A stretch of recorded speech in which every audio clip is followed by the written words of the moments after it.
Bonsoir à toutes et à tous et bienvenue dans votre rendez-vous hebdomadaire de ce vendredi 23 mai 2025. Regardons ensemble les titres que nous allons aborder ce soir. Nos castors et aventuriers martiniquais se sont réunis sur le site de Candorama. Une journée d'activité grandeur nature attendait près de 80 enfants, pleins de motivation et d'énergie. Notre invité du jour, le pasteur Jean-Luc Chandler, était en Guadeloupe à l'occasion d'un week-end de la communication 2025. Nous en saurons plus au cours de cette rubrique. Pour le troisième titre, nous restons avec le pasteur Chandler qui, comme chaque année, nous amène au cœur du festival du film chrétien, la Couronne d'Or 2025. Les inscriptions sont ouvertes avec une nouveauté cette année et il est avec nous pour nous en parler au cours de cette édition spéciale. À l'international, 1400 adventistes qui avaient quitté l'église retournent à l'église adventiste et témoignent.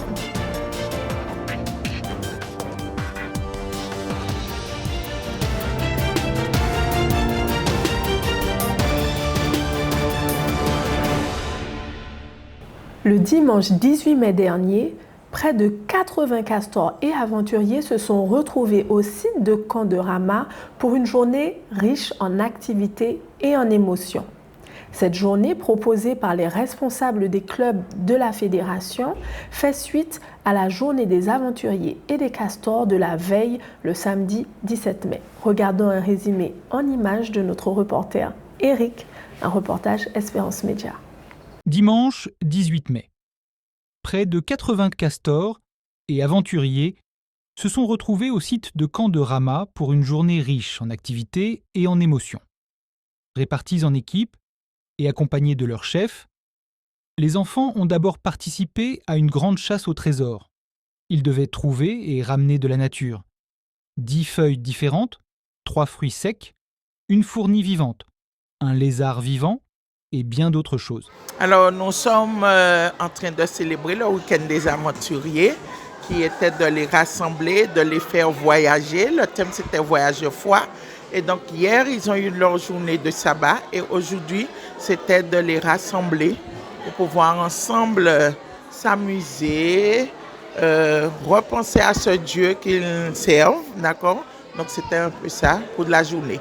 Et ma foi, je pense qu'ils se sont amusés et il y a eu beaucoup de belles choses à propos de Dieu, de la nature. Et franchement, c'était génial de les voir composer, par exemple, des personnages de la nature, avec des choses de la nature. C'était vraiment extraordinaire. On a passé un bon moment. Après la pause déjeuner, place aux jeux d'eau et au quad pour terminer la journée dans la joie et la bonne humeur. Nous remercions les responsables des clubs qui permettent aux jeunes castors et aventuriers de vivre ce type de journée pleine d'aventures qu'ils n'oublieront certainement pas. Allons maintenant du côté de l'île Sœur en Guadeloupe où les 17 et 18 mai dernier, la Fédération des Églises adventistes de la Guadeloupe a organisé son week-end de la communication. L'objectif étant d'apprendre à mieux porter de la lumière, un week-end placé sous le signe de l'inspiration, rythmé par la présence du pasteur Jean-Luc Chandler, l'occasion de porter notre message et de promotionner le festival de la Couronne d'Or, qui sera cette année un concours inter-îles avec la Guadeloupe. Un reportage Espérance Média Martinique. De la part de l'Église adventiste à la Martinique, nous sommes très heureux d'être avec vous ce matin, ici à Douville et à la Guadeloupe d'une manière plus générale. Porter la lumière, c'était le thème du message apporté par le pasteur Jean-Luc Chandler, invité de la Martinique pour ce week-end de la communication en Guadeloupe. C'est à l'église de Douville en Guadeloupe que le pasteur Chandler a partagé ce message fort au cœur de sa prédication afin d'ouvrir ce week-end de la communication, un week-end placé sous le signe de la créativité et de l'engagement, avec notamment une soirée de projection des productions réalisées pour le festival du film chrétien chrétien la Couronne d'Or des dernières années, un week-end annonçant la prochaine édition de la Couronne d'Or pour la première fois organisée avec l'île Sœur la Guadeloupe, une collaboration inédite soutenue par la responsable de la communication de Guadeloupe, venue en Martinique il y a quelques mois pour découvrir les coulisses du festival. Une dynamique inter-île qui s'annonce prometteuse pour faire rayonner la lumière du message chrétien à l'écran comme dans les cœurs.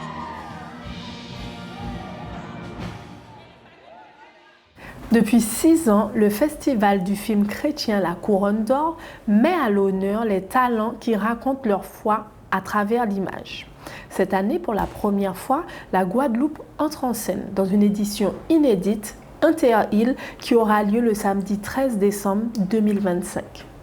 Nous sommes honorés d'avoir avec nous aujourd'hui sur le plateau d'Espérance Média Martinique le responsable département communication de la Fédération des Églises adventistes du 7e jour, le pasteur Chandler, qui est à l'origine de ce festival. Bonjour pasteur Chandler. Bonjour Kessia. Et bienvenue sur cet hebdo. Merci d'avoir accepté de venir nous présenter certains aspects de ce festival. Aujourd'hui, nous souhaitons comprendre ce qui se joue dans les coulisses de cette nouvelle collaboration et pourquoi cette 7e édition pourrait bien marquer un tournant lors de ce festival qui suscite déjà un grand engouement de par nos membres d'église au niveau local. Peux-tu nous rappeler ce qu'est le festival La Couronne d'Or et comment il a évolué depuis ses débuts? Alors le festival du film chrétien annuel La Couronne d'Or, c'est un festival unique au monde dans le sens qu'il présente des films chrétiens et aussi par des amateurs. Ce ne sont pas des professionnels, mais ce sont des jeunes, des adultes qui partagent leur foi simplement en présentant des films. Ce sont des courts-métrages de 10 minutes et aussi des vidéos musicales, un maximum de 5 minutes. Donc c'est un moment qui est très fort, avec des histoires qui sont toujours très agréables et intéressantes à regarder. Et cette année encore, nous sommes persuadés que ce sera vraiment un régal pour le public. Cette édition 2025 marque une grande première avec une collaboration entre la Martinique et la Guadeloupe. Comment est née cette idée de partenariat concrètement? Comment va s'articuler cette collaboration? Alors le festival a dès le début essayé d'avoir cette tradition de s'étendre au-delà de la Martinique à d'autres lieux. Nous avons eu un film par exemple de la Côte d'Ivoire, Mayotte a eu l'occasion de participer, la Guyane aussi. Et donc, depuis quelque temps déjà, nous étions en contact avec le département de communication de la Guadeloupe qui est venu au cours du dernier festival. Et ils ont assisté absolument à tout, y compris au jury, pour voir comment tout cela se passait. Et donc, la semaine dernière, je me suis trouvé à la Guadeloupe pendant un week-end, un moment très riche, très fort, avec aussi une présentation des films qui ont été les plus primés et vidéos à la Guadeloupe et qui a été très apprécié du public. Donc nous aurons ce festival cette année et sans doute, nous l'espérons, que cela va se poursuivre avec la Guadeloupe d'année en année. Alors, comment participer à ce festival? Est-ce qu'il y a des dates d'inscription? Pouvons-nous rappeler les catégories pour participer, les critères de sélection? Alors, c'est très simple. Pour participer au festival, il faut simplement que vous puissiez nous contacter pour nous faire savoir que vous désirez y participer. Nous avons une date de préinscription, on appelle ça comme ça, jusqu'au 27 juin. Ça nous permet de savoir, dans un premier temps, quelles sont les équipes qui ont l'intention de participer au festival. Parce que nous devons préparer à l'avance les choses. Donc maintenant, il suffit de contacter tout simplement le standard de la fédération. Il y a la secrétaire des communications que vous pouvez joindre et indiquer voilà, que votre équipe de votre église locale ou d'une institution de l'église adventiste souhaite participer. Il arrive aussi quelquefois que des personnes à titre plus individuel décident de participer. Donc c'est aussi simple que ça. On va vous fournir à ce moment-là le règlement du festival et absolument tout est porté en ce qui concerne les conditions. Très bien. Est-ce qu'il y a un message potentiel que tu aimerais adresser aux jeunes, aux participants ou moins jeunes qui hésitent encore à se lancer dans l'aventure du court-métrage chrétien? Alors pour cette année, nous souhaitons vraiment voir une participation importante et surtout sur tous les secteurs. Donc dans toutes les zones, nous voulons qu'il y ait au moins un film, une vidéo musicale, au moins une par zone, pour que ce ne soit pas concentré uniquement sur certains secteurs ou certaines églises. Que vraiment on puisse voir partout des films. D'autre part, sans que cela soit un thème, nous souhaitons que l'on puisse y avoir des témoignages. Souvent, il y a des histoires que nous vivons qui sont extraordinaires, comment Dieu a fait quelque chose dans notre vie, et parfois nous ne pensons pas à les raconter. Eh bien, l'un des meilleurs moyens de le faire, c'est tout simplement par un film. Des gens qui se demandent, mais de quoi je vais parler? Qu'est-ce qu'on va raconter? Quel sera le scénario, un script? Eh bien, pensez que votre propre vie en elle-même, c'est un script, un scénario formidable. La plus belle des histoires, donc. Absolument. Nous te remercions à nouveau d'avoir répondu présent et prions que ce festival se passe le mieux possible avec un message qui rend pleinement gloire à Dieu. Merci, Pasteur Chandler. Merci, un plaisir. Nous quittons les événements locaux et partons maintenant à l'international où 1400 personnes ont quitté l'église adventiste du 7e jour, mais y sont finalement retournées. Ce retour à leur premier engagement nous est partagé par ces anciens et nouveaux membres qui nous relatent leurs idées et leur vision des choses lors d'un sondage mené sur le territoire de la division sud-américaine.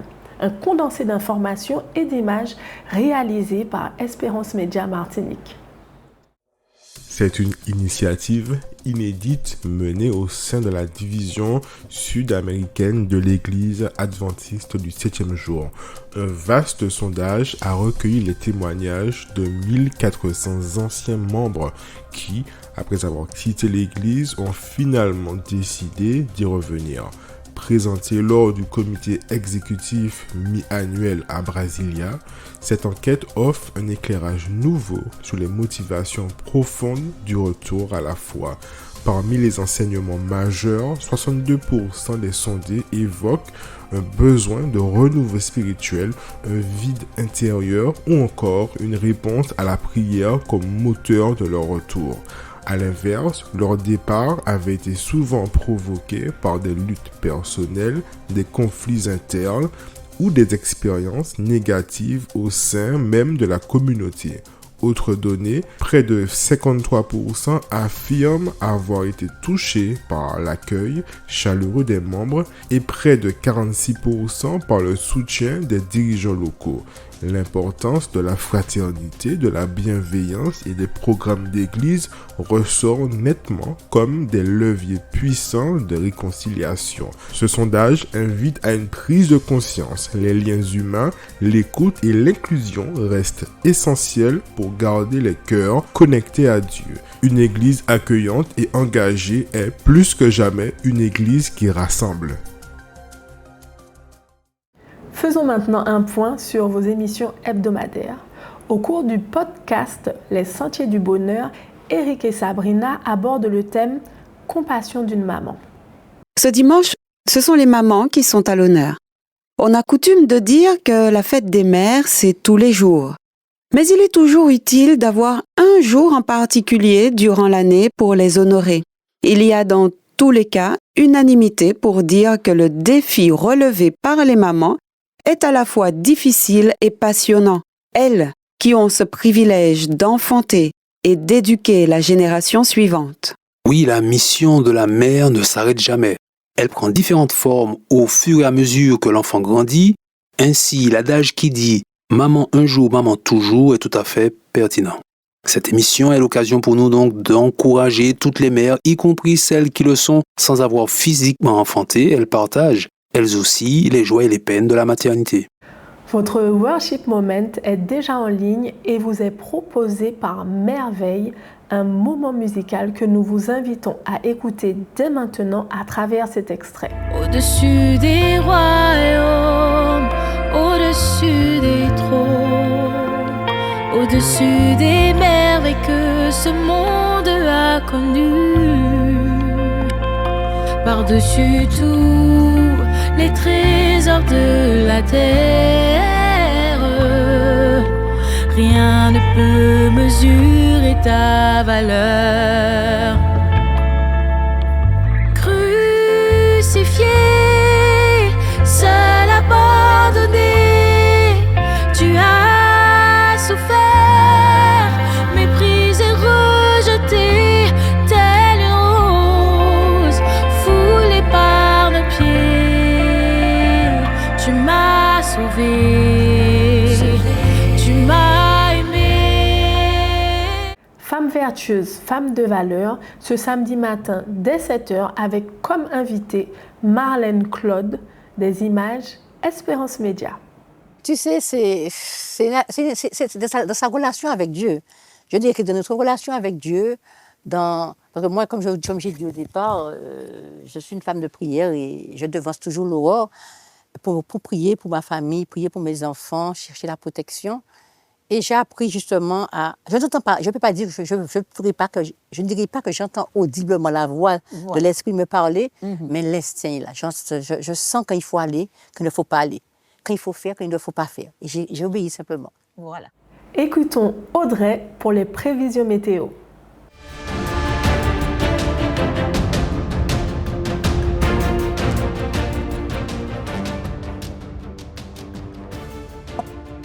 Bonsoir à tous, toujours un plaisir de vous accompagner pour vos prévisions météo. Voici ce que nous réserve le ciel des prochaines heures. Ce soir, le ciel sera partiellement nuageux sur l'ensemble du territoire. Petite exception pour le marin qui aura un ciel dégagé. Côté température, comptez environ 27 degrés en moyenne. Samedi, dans la matinée, un temps clair avec tout de même un faible risque d'averse en relief. La température matinale sera de 27 degrés en moyenne. Dans l'après-midi, comme depuis quelques jours maintenant, nous aurons quelquefois des averses, quelquefois du soleil. Côté température, elles grimperont jusqu'à 30 degrés. Voyons maintenant l'état de la mer. En Caraïbes, la mer sera belle avec des creux inférieurs à 1 mètre. En Atlantique et dans les canaux, la mer sera agitée avec des creux moyens entre 1,3 m à 1,8 m. Côté qualité de l'air et vigilance, l'air est jugé bonne et la vigilance est verte. Nous terminerons la journée de samedi avec des nuages et de légères précipitations pendant la soirée. Et côté température, elles redescendront pour atteindre les 27 degrés. Voyons maintenant l'activité du soleil. Le soleil se lèvera à 5h34 pour se coucher à 18h27. C'est tout pour vos prévisions. Restez tout de même connectés en cas de changement. Et moi, je vous dis excellente soirée à tous.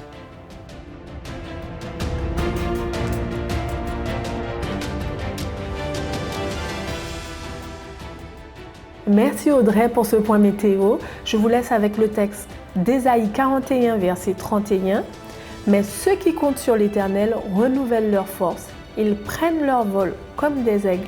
Ils courent sans s'épuiser. Ils marchent sans se fatiguer. Excellent sabbat à tous.